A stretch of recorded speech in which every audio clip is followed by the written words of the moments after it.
Football craze మనకి ఎక్కువగా European, south American కంట్రీస్లో కనిపిస్తుంది. కానీ ఫుట్బాల్తో పెద్దగా సంబంధం లేని సౌదీ ఈ మధ్య ఈ స్పోర్ట్ మీద చాలా ఇంట్రెస్ట్ చూపిస్తుంది. తమ దేశంలో ఒక లీగ్ స్టార్ట్ చేసి లక్షల కోట్లు ఖర్చు పెడుతుంది. రొనాల్డో లాంటి స్టార్ ప్లేయర్స్ని కూడా డబ్బుల ఆశ చూపించి తమ దగ్గర ఆడిపించుకుంటుంది.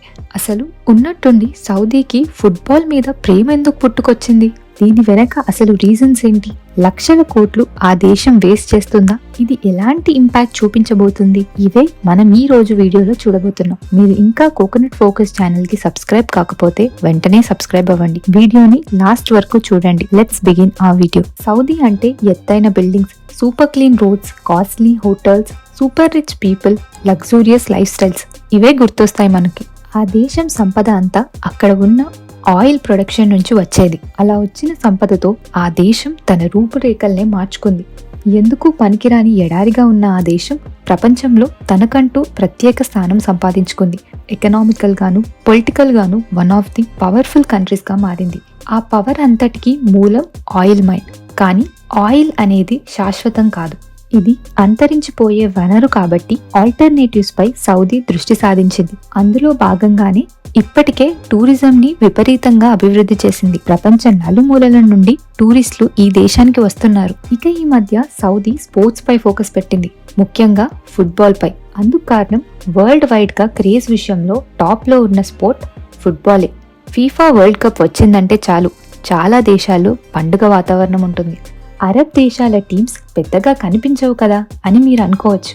కానీ సౌదీ ఇప్పుడిప్పుడే తమకంటూ ప్రత్యేక గుర్తింపు కోసం ప్రయత్నిస్తుంది. మరి ఈ స్పోర్ట్స్ లోకి రావడం వల్ల సౌదీకేంటి లాభం అని అనుకుంటున్నారా? దీని వెనుక పెద్ద స్ట్రాటజీ ఉంది. సౌదీకి వచ్చే లాభం ఏంటనే ప్రశ్నకు ముందు మీరింకో విషయం తెలుసుకోవాలి. అదే విజన్ 2030. జనరల్ గా అరబ్ దేశాలు పెట్రోలియం, దాని ఉత్పత్తులపై ఆధారపడి ఇన్కమ్ జనరేట్ చేసుకుంటాయి. వారి ఆర్థిక వ్యవస్థకు అదే జీవనాడి. తమ డీజిల్, పెట్రోలియం, ఇతర చమురు ఉత్పత్తుల్ని ఇతర ప్రపంచ దేశాలకు ఎగుమతి చేస్తూ సంపద పోగు చేసుకుంటున్నాయి. అయితే ఇది ఒక సహజమైన వనరు, త్వరలోనే అంతరించిపోతుంది. సౌదీ అరేబియా దగ్గర మొత్తం చమురు నిల్వలు దాదాపు 102 బిలియన్ బ్యారెల్స్. సౌదీ కొత్త చమురు క్షేత్రాలను కనుక్కోకుండా ప్రస్తుతం రోజుకు 10.8 మిలియన్ బ్యారెల్స్ ఆయిల్ ని ఉత్పత్తి చేస్తే ఈ నిలువలు సుమారు 26 సంవత్సరాల వరకు సరిపోతాయి. ఇప్పటికైతే ఓకే, కానీ మరో 20 ఏళ్ల తర్వాత పరిస్థితి ఏంటి అని ఆ దేశ పాలకులు బాగా ఆలోచించి చమురులపై కాకుండా ఇతర మార్గాలలో ఆదాయం రాబట్టడానికి ప్రణాళికలు వేశారు. వాటన్నిటినీ కలిపి విజన్ 2030గా నామకరణం చేశారు. ఇది సౌదీ అరేబియా నిర్దేశించుకున్న ఒక అద్భుతమైన లక్ష్యం. దానికోసం పబ్లిక్ ఇన్వెస్ట్మెంట్ ఫండ్స్ ఏర్పాటు చేసింది. దీన్ని 2030 నాటికి సాధించాలన్న టార్గెట్ ని డిసైడ్ చేసుకుంది. ఆ దేశ ఆర్థిక ఆకాంక్షలు సాధించడంతో పాటు తమ దేశ పౌరుల జీవితాలను మార్చే ప్లాన్. ఆ దేశ రాజు ప్రిన్స్ మహమ్మద్ బిన్ సల్మాన్ అధ్యక్ష తన council of economics and development officers దగ్గర ఈ విజన్ ని తెర మీదకు తెచ్చారు. ఇందులో భాగంగానే ప్రపంచంలోనే బాగా జనాదరణ కలిగిన ఫుట్బాల్ పై దృష్టి పెట్టింది.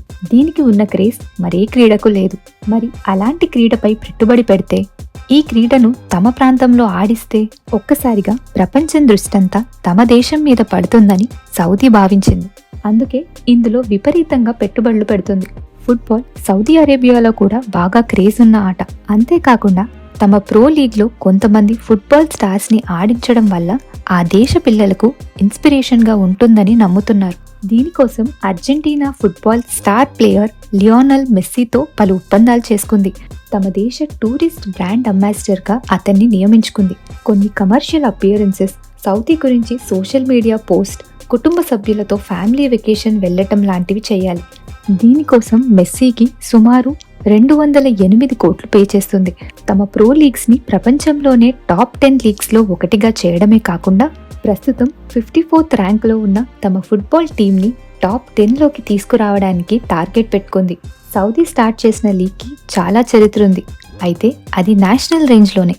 ఇప్పుడు దాన్ని ఇంటర్నేషనల్ రేంజ్ కి తీసుకెళ్లి యూరోపియన్ లీగ్స్ తో సౌదీ పోటీ పడుతుంది. 2021 ప్రారంభం నుండి స్పోర్ట్స్ ప్రాజెక్టుల మీద $6 బిలియన్ సౌదీ ఖర్చు చేసింది. 2034లో జరిగే football FIFA world cup host చేసేందుకు సిద్ధమైంది. దీనికి సంబంధించి బిడ్ వేసి గెలుచుకుంది. సౌదీకి 20 సంవత్సరాల క్రితం క్రీడల్లో ఎంత ఎక్కువ డబ్బు పెట్టే సామర్థ్యం లేదు. కానీ ఇప్పుడు వారి ఆర్థిక వ్యవస్థ చాలా పటిష్టంగా ఉంది. కావాల్సినంత డబ్బుంది కాబట్టి క్రీడల్లో పెట్టుబడి పెడుతుంది. ఈవెంట్స్లో, లీగ్స్లో పెట్టుబడి పెట్టడం వల్ల వాళ్ళకి చాలా బెనిఫిట్స్ ఉన్నాయి. కొత్త జాబ్స్ క్రియేట్ అవుతాయి. స్టేడియంస్ లేకపోతే కొత్త వాటిని నిర్మించడం, అవి పూర్తయ్యాక వాటిని సక్రమంగా నిర్వహించేందుకు ఉద్యోగులు కావాలి. దానివల్ల స్థానికంగా ఉపాధి కలుగుతుంది. స్పోర్ట్స్ టూరిజం పెరుగుతుంది. దీనివల్ల ఆర్థికంగా ప్రయోజనమే. హోటల్స్, ఫుడ్ బిజినెస్, ఎయిర్లైన్స్ ఇలా అన్ని ఇండస్ట్రీస్ బెనిఫిట్ అవుతాయి. వచ్చిన పర్యాటకులు స్థానిక టూరిస్ట్ ప్లేసెస్ను విజిట్ చేస్తారు. ఆ విషయం సోషల్ మీడియాలో పోస్ట్ చేసినప్పుడు వాటిని చూసిన వారు సైతం నచ్చితే అక్కడికి వెళ్తారు. ఉదాహరణకు మన హైదరాబాద్నే తీసుకుంటే మొదటిసారి ఇక్కడ ఫార్ములా ఈ రేస్ నిర్వహించినప్పుడు దేశ దృష్టంతా మన భాగ్యనగరం మీదే. ఇక్కడి విషయాలను దేశంలోని ఇతర నగర ప్రజలు విపరీతంగా డిస్కస్ చేశారు.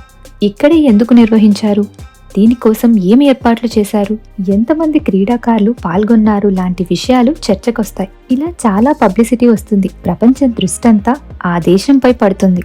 ఆ దేశ ఇతర వివరాలు, వనరులు, సామర్థ్యం, అధికార వ్యవస్థలు ఇలా ఒకటేంటి చాలా విషయాలు బయటకు తెలుస్తాయి. తక్కువ ఖర్చుతో అంతర్జాతీయ మార్కెట్లు మంచి పేరు సంపాదించుకునేందుకు ఇదో అవకాశం. టూరిస్టర్స్ తో పాటు ఇన్వెస్టర్స్ కూడా అట్రాక్ట్ అవుతారు. ఇదన్నమాట సౌదీ స్కెచ్. ఇంకా ఈ టాపిక్ మీద, మా వీడియో మీద మీ ఒపీనియన్స్ ఏంటి కమెంట్స్లో చెప్పండి. వీడియో నచ్చితే like, share and subscribe to coconut focus and also on the bell icon.